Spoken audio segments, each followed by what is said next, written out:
When you meet someone in Skyrim, they're almost always on their way somewhere. A wandering merchant heading to Whiterun, a pilgrim traveling to the Shrine of Asura, a pair of vigilants on patrol. You talk for a moment and then you head your separate ways and probably never think about them again. But where do they actually go? Do they ever reach the destination they tell you about? Or do they just wander the roads of Skyrim forever? Well, in order to find out, I spent several days doing something Bethesda most certainly never expected anyone to do. I actually stalked them, followed their every move. Because if the Dragonborn can barely make it on the road without getting eaten by dragons, jumped by trolls or bandits, then how on Nirn is a poor farmer supposed to ever stand a chance? So I followed farmers, nobles, guards, and pilgrims. Pretty much anyone willing to walk the roads of Skyrim, and I made myself one simple rule.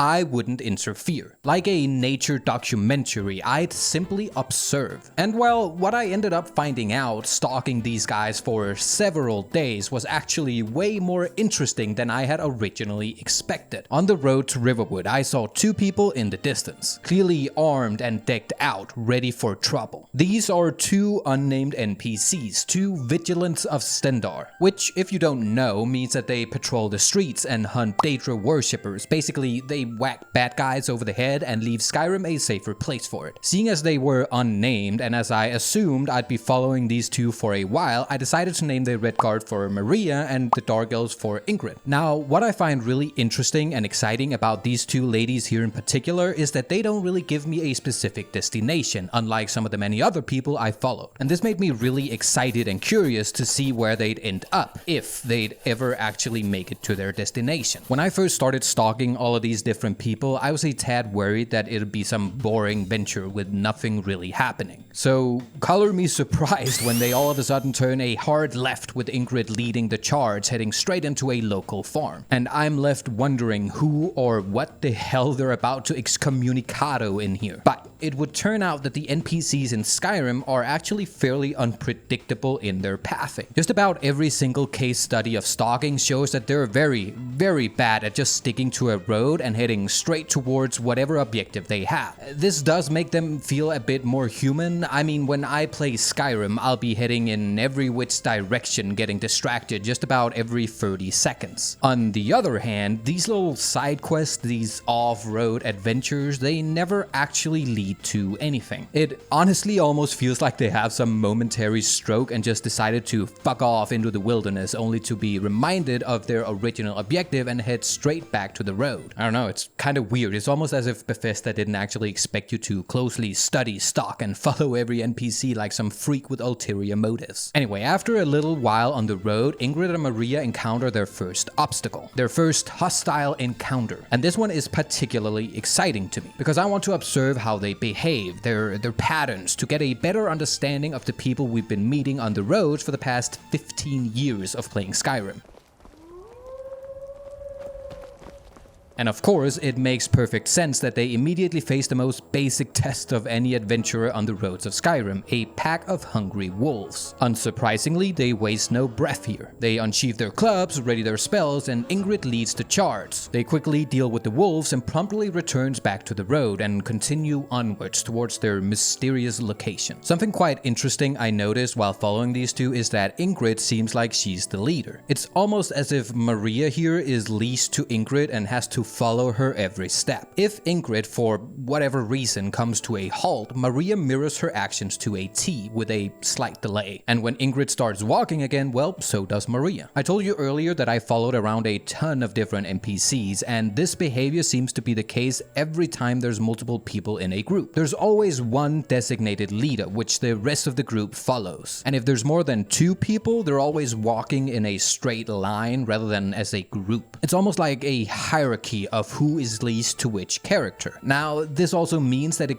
quickly becomes quite buggy and weird in classic Bethesda fashion. You see, I followed a couple of nobles escorted by a guard. The guard was leading the charge, followed by the nobleman and then his wife at the rear. And quite quickly in my stalking session of the trio, the wife just kinda broke. She just stopped following her husband completely. And mind you, they wouldn't stop to wait for her, they'd just continue, leaving the wife behind, and they'd never regroup. So she was was literally just left behind. And further on in the same journey, the guard would cross a river, swimming across instead of using the nearby bridge over here for whatever reason. This would in turn then cause the guard to be swept away by the current, and the nobleman would eventually meet the same fate as his wife, left behind, while the guard would continue onwards, now alone, escorting no one. This caused me to be quite certain that the person leading the charge, in our case here it's Ingrid, would always make the first move and Maria would then follow behind. So you can understand my surprise when I all of a sudden just see her take off at the speed of light without Ingrid rushing towards the road, only to collide and break into a fight with a frostbiter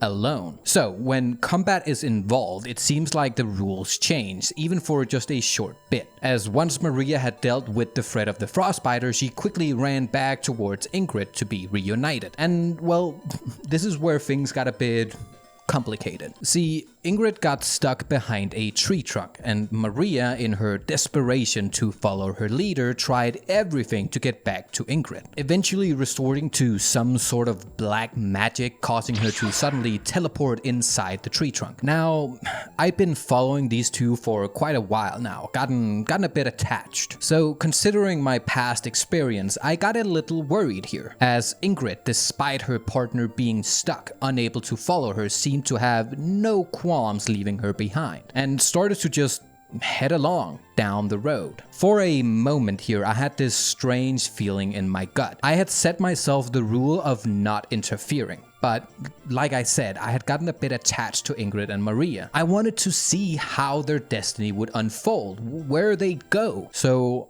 for a moment, I pondered on the idea of breaking my one rule, to interfere. But luckily, Maria is a bit of a fighter, so before I could even make a decision, she somehow clawed her way out of the trunk and ran right back to Ingrid, avoiding tragedy, at least for now. Shortly afterwards, the duo is met with a bit of a conundrum, as they head into a crossroad. Left or right?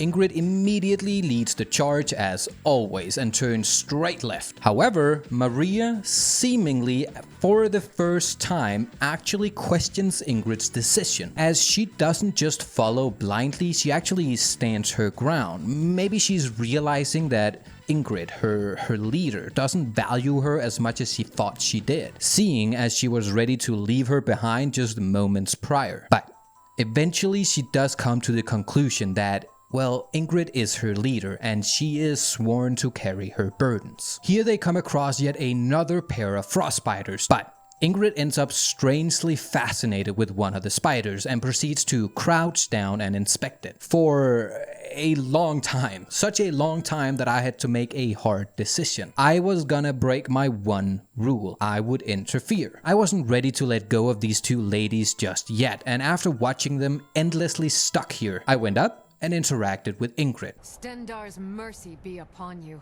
for the vigil has none to spare. Which promptly reminded her of their mission, and thus they once again return to the dangerous roads of Skyrim. So, they continue their mysterious journey until they come across an old bandit ruin. They waste no time and immediately ready their weapons. Thank you. They waste no time and immediately ready their weapons and charge in, taking out every threat. Despite how clearly capable the duo is, they somehow struggle with verticality for a while before overcoming this mighty foe as well. What's interesting to me here is that I don't know if this was part of their mission. Are these some Daedra worshipping bandits, or are they just someone who got in their way? They also don't actually go inside the fort and clear out what I assume to be the rest of the bandit group. They just clear out the guards on the outside and then leaves. However, little did I know that real tragedy was about to strike, as shortly after getting back to the road, they both run off into the wilderness to take care of another pair of frostbiters. But this is where the duo finally comes to an end. Ingrid is slain in battle. Maria, now left on her own without her leader to follow. She takes care of the remaining spiders and carries on her mission alone. However, Maria doesn't stop. She's a woman of sheer commitment, focus, and will. She continues onwards, now carrying the burden of a fallen comrade. And then she surprised me by immediately wandering into the freezing wilderness off the beaten path. For just a moment, I thought maybe she was actually struck with grief, survivor's guilt, or something. That she just needed a break in order to take it all in. But then, in the distance, I see a building. This is the Hall of the Vigilant, where the vigilants of Stender like Ingrid and Maria receive their orders before patrolling the roads. Meaning, Ingrid fell in battle mere minutes from completing their mission. Now, I thought that when Maria entered the building, that this would be the end of our journey, that she just went through the door and phased out of existence, never to be seen again. However, to my surprise, she pops out again just shortly after. The reason why this comes as a surprise to me is that at this point, I've been following plenty of NPCs around. And while some, like poor Ingrid and our hero Maria here, actually arrive at a destination, everyone else I've seen do that have merely opened a gate or a door and then disappeared from the surface of Nirn. Let's take this other nobleman with his guard as an example. I met them close to Whiterun and decided to follow them along their journey. It turns out that the journey itself was rather short-lived, as they were actually headed to Whiterun. But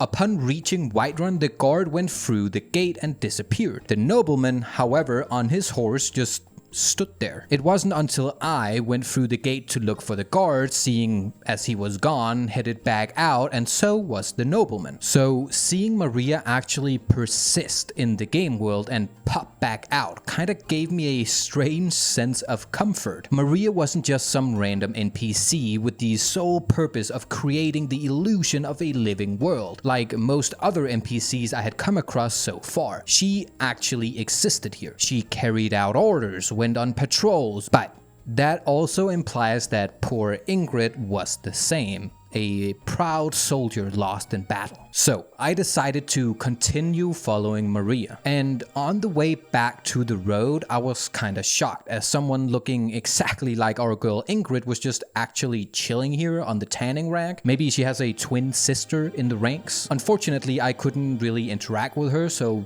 she'll have to keep tanning leather without ever knowing her sister's fate. Maria curiously retraced her earlier steps she took with Ingrid. As she approached the spot of her fallen friend, she didn't stop. She walked by the fort they cleared out together just hours earlier. If Skyrim's NPCs are in any way capable of grief, emotions, she wasn't showing it. At least, not yet. But when she finally reached the spider that Ingrid was so fascinated with that I had to break my one rule, Maria knelt down, maybe to finally process her emotion, maybe as a way to silently honor the memory of Ingrid. But only for a short moment, cause Maria is a proud vigilant of Stendar. However, to say the rest of her journey was uneventful would be an understatement. She just walked the roads in complete silence, all the way back towards Whiterun, this time heading towards Riverwood. But before she could ever reach it, she had a change of heart and turned around, and once again traveled all the way back to the Hall of the Vigilant. However, this time, she didn't come back out like she had earlier. I waited for a while before entering, a little nervous that my girl Maria was lost to oblivion, phased out of existence. But inside, I was met by a friendly face, resting, waiting, maybe even mourning, before departing on another patrol, keeping the roads of Skyrim safe for you and me. Now, this entire story with Ingrid and Maria might make it look like the NPCs of Skyrim have an incredible amount of character and stories to them, but these two were the exception, not really the rule. From my experience, most of them just end up walking around with no real direction at all, despite trying to convince you otherwise. And that's if they ever even make it anywhere close to their destination in the first place. You remember earlier when I quickly mentioned the nobleman traveling with his wife and a guard. The wife was abandoned and so was the nobleman, leaving the guard to travel the roads alone. Yeah, it turns out I kind of completely forgot that he actually caught back up with the guard, which in my defense says a lot about how long I've spent following these idiots around by now. I'm losing the plot here. Anyway, originally they had told me that they were going to a wedding in Solitude. Oh, no more stops. We need to find our way to Solitude. All 3 of them, which from contextual clues does make a lot of sense. The guard is wearing Imperial armor, and within the game world itself, lore-wise, a very big wedding is about to take place there. Now, obviously the wife never actually made it, but did the nobleman and the guard? Well, after the nobleman caught up with the guard, their entire journey went rather unscathed. They fought some skeevers and wolves, the nobleman stood back, and the guard handled the problems, very much to be expected. However, I was quite confused when instead of actually heading to Solitude like they had told me, the 2 instead waddled up and went straight into Windhelm. I mean, that's the exact opposite of Solitude. I'm not sure how good of an idea it is to casually go inside Windhelm while wearing full Imperial getup. Either they're course altered at the very preventable, mind you, loss of the nobleman's wife, or the game doesn't really expect you to stalk these guys for several hours and therefore doesn't actually go where they say they do. Throughout all of this, I've had one simple rule, despite having to break it once: do not interfere. But you see, all of this time, I've been actively following these guys around. I've been right here on the road with people like Ingrid and Maria, and maybe by me simply being here, that meant that I was interfering. It led me down the road of taking myself out of the equation. And well, luckily Skyrim lets you do a little tinkering. And with console commands, you can render yourself completely undetectable. We simply cease to exist. This way, we get to be a fly on the wall. And this is where things got really interesting. You see, I quickly came across this man right here, Valdres, and he, unbeknownst to him, became the next victim of my incessant stalking. Now, he told me that he's heading towards the Shrine of Asura, which at this point I highly doubted. But nonetheless, I became a fly on the wall, following his every move. And he quite quickly found himself in some hot trouble. I spotted a mugger lying in wait down the road, hiding behind a rock. Since I was invisible this time, undetectable by the people of Skyrim, I placed myself next to the mugger and waited. But nothing happened. He just walked right past him. The mugger didn't even react, and Valdres just walked on none the wiser. Now, this was certainly a bit weird, but maybe something just went wrong. I mean, it's probably for the better anyway, right? I'm not sure if Valdres would have survived the encounter armed with a dagger and a lousy pair of robes. Anyway, Valdres' journey continued onwards. Earlier, I brought up that a lot of these people would go off-road quite a bit. Now, Valdres here is no exception, except that he kind of is. Valdres takes this to a whole other level, which I found kind of strange. Anyway, Valdres soon approaches another predicament, this time a pack of hungry wolves. I hear them howl in the distance as he approaches. At this point, I'm actually fairly curious to see how he'll handle confrontation. Ingrid and Maria were quite armed to the teeth, but this guy, unless he's hiding some spells up his sleeves, could actually be quite in trouble. However, despite the howling of the wolves, they did something I've never seen them do before. They just let him pass, like he's not even there. And this pattern continues. Throughout his entire journey, he walks past frost spiders, more wolves, bandit camps, and he gets through all of it completely unscathed and carefree. A stark contrast in the tragic journey of our girls from earlier. So why is it exactly that Valdres gets a free pass when Ingrid had to die on the road and Maria was forced to deal with the emotional consequences? I was left pondering on this, and that's where I had my biggest realization yet. When we, the player, aren't actually here, every rule changes. Everything I've just witnessed goes against all I've seen and learned so far. In Skyrim, there's so many hostile situations all the time, and yet this man here somehow just wanders the streets completely unharmed. Well, as soon as the player isn't actually there to set everything in motion, then nothing really happens. Skyrim isn't actually this sprawling, always living world it presents itself as, unless you're there to kick it into motion. All the wolves, the trolls, locals, the bandits you fight on the road, all the travelers you meet who help you out or interfere, they'd never actually be there if it wasn't for you.